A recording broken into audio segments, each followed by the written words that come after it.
DB Cooper, जिसने कि एक प्लेन को हाईजैक कर लिया बड़े आराम से, और ये हाईजैकर एक जादूगर भी था क्योंकि ये सारे पैसे लेकर ऐसे गायब हो गया जैसे कि अदरक का स्वाद बंदर के टेस्ट बड से गायब हो गया। अरे ये क्या स्वाद है, समझ ही नहीं आ रहा। हम दोनों को उसने सरकार से बहुत सारे पैसों का डिमांड किया और उन पैसों को लेकर ना उसने आओ देखा ना ताओ सीधा प्लेन से कूद गया, और वो प्लेन से कूदा तो कूदा, उसका नामो निशान तक नहीं मिला। अब मिलता ही नहीं है, पता नहीं कहाँ है। और आज इस घटना को कई साल हो चुके हैं। अब असल सवाल ये है कि वो इंसान था या फिर एक एलियन जिसे कि पैसे चाहिए थे गोवा जाकर धूप की शक्तियां लेने के लिए। डीबी कूपर, जिसे कि डैन कूपर के नाम से भी जाना जाता है, जिसने कि एक कॉमर्शियल प्लेन को हाईजैक कर लिया, और ये प्लेन पोर्टलैंड जो कि ओरेगन में है से सिएटल तक जा रही थी जो कि वाशिंगटन में है 24 नवंबर 1971 में, थैंक्स गिविंग से पहले।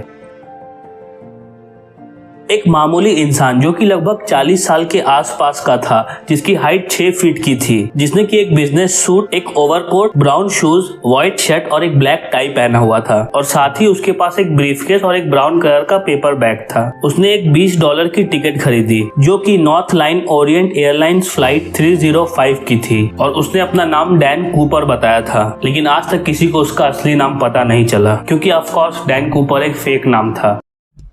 चूना लगा दिया। जब प्लेन टेक ऑफ हुआ पोर्टलैंड से, तब कूपर ने एक फ्लाइट अटेंडेंट को अपने पास बुलाया और अपने बगल में बैठा के उसे एक नोट दिया जिसमें लिखा था कि उसके ब्रीफकेस के अंदर एक बॉम्ब है। और फिर उसने अपना ब्रीफकेस खोल के फ्लाइट अटेंडेंट को दिखाया, और वो चौंक गई ये देख कर कि ब्रीफकेस के अंदर बहुत सारे वायर्स थे, रेड स्टिक्स और एक बैटरी भी थी जो देखने में तो बिल्कुल एक बॉम्ब की तरह ही लग रहा था। अब वो असली बॉम्ब था या नहीं, ये राज भी उसी के साथ चला गया।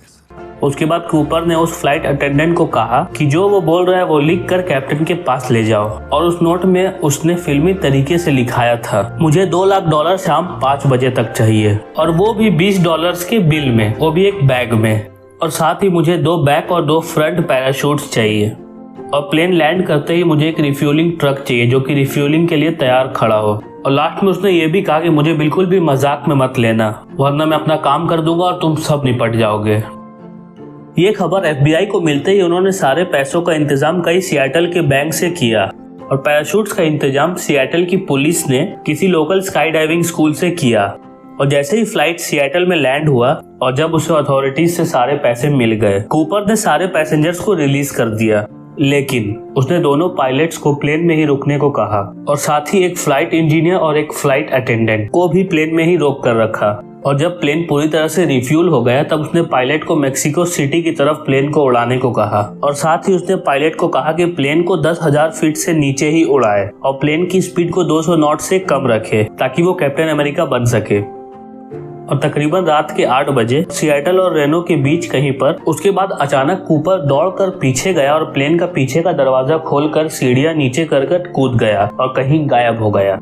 और इन सब के बाद FBI ने कूपर को ढूंढने के लिए इतिहास की सबसे लंबी, महंगी और थका देने वाली इन्वेस्टिगेशंस में से एक को लॉन्च किया, जिसे कि नॉर्जैक यानी कि नॉर्थ वेस्ट हाईजैकिंग के नाम से जाना जाता है। इन्वेस्टिगेशन की शुरुआत में FBI को लगा कि कूपर प्लेन और एरिया को बहुत ही बारीकी से जानता था, और ऐसा भी हो सकता है कि उसने कभी न कभी किसी मिलिट्री को सर्व किया था, और वो भी शायद एक पैराट्रूपर के पोस्ट पे।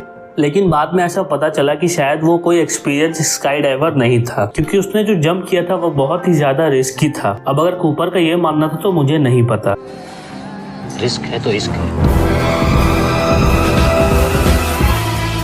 और कूपर ये भी नहीं नोटिस कर पाया था कि उसका रिजर्व पैराशूट को सी कर बंद किया गया था ट्रेनिंग के लिए। इस इन्वेस्टिगेशन के पहले साल में FBI ने करीबन 800 लोगों को पकड़ा जो कि इस केस के सस्पेक्ट हो सकते थे, और उसके बाद FBI ने लगभग सारे सस्पेक्ट्स को छोड़ दिया, और कई सस्पेक्ट को तो कूपर के टाई के DNA के हिसाब से पकड़ा गया था जो कि कूपर ने कूदते वक्त छोड़ा था। और इस केस का प्राइम सस्पेक्ट था रिचर्ड फ्लॉयड मैकॉय, जिसे कि पहले भी गिरफ्तार किया था ऐसे ही कोई मिलते जुलते हाईजैकिंग की केस पे, और वहाँ पर भी वो पैराशूट से कूद गया था। लेकिन कुछ वक्त बाद उन्होंने रिचर्ड को भी छोड़ दिया क्योंकि वो 2 फ्लाइट अटेंडेंट के बताए गए स्केच से मैच नहीं कर रहा था, और रिचर्ड को जेल में डाल दिया गया उसके पिछले हाईजैक की सजा के लिए। लेकिन उसके बाद जेल में उसने एक फेक गन बनाया और जेल से भागते वक्त शूट आउट में मारा गया।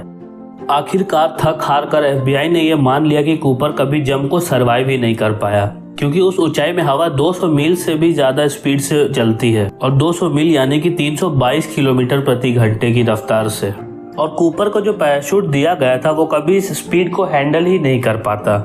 और अगर इन सब के बावजूद वो बच भी जाता तो वो ऐसी जगह लैंड करता जहां से उसका बच पाना नामुमकिन था।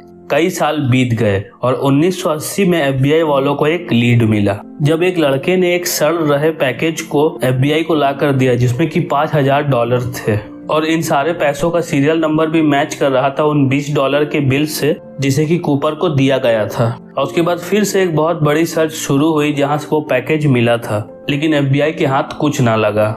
इसके बाद FBI को और भी काफी सारी लीड्स मिली, लेकिन थक हार कर 2016 में FBI ने इस इन्वेस्टिगेशन को क्लोज कर दिया और उनका फाइनल स्टेटमेंट ये था कि जो रिसोर्सेज इस केस में और आगे खर्च किए जाएंगे उसे लगाकर हम और भी काफी सारे केसेस सॉल्व कर सकते हैं। ये एक ऐसी मिस्ट्री थी जिसने कि पूरे अमेरिका को हिला कर रख दिया। DB कूपर एक ऐसा हीरो बन गया जिसपे कई गाने, फिल्में और किताबें भी लिखी गई और ये सवाल ही रह गया कि तो गया कहाँ? FBI को कूपर तो नहीं मिला, लेकिन मैं आपको दोबारा मिल सकता हूँ अगर आप अपने इस छोटे से चैनल को सब्सक्राइब करेंगे। और वीडियो देखकर अगर मजा आया तो लाइक करके कमेंट्स में मुझे बताना कि अगली वीडियो किस पे बनाऊं। ठीक है, फिर जल्द ही मिलता हूँ।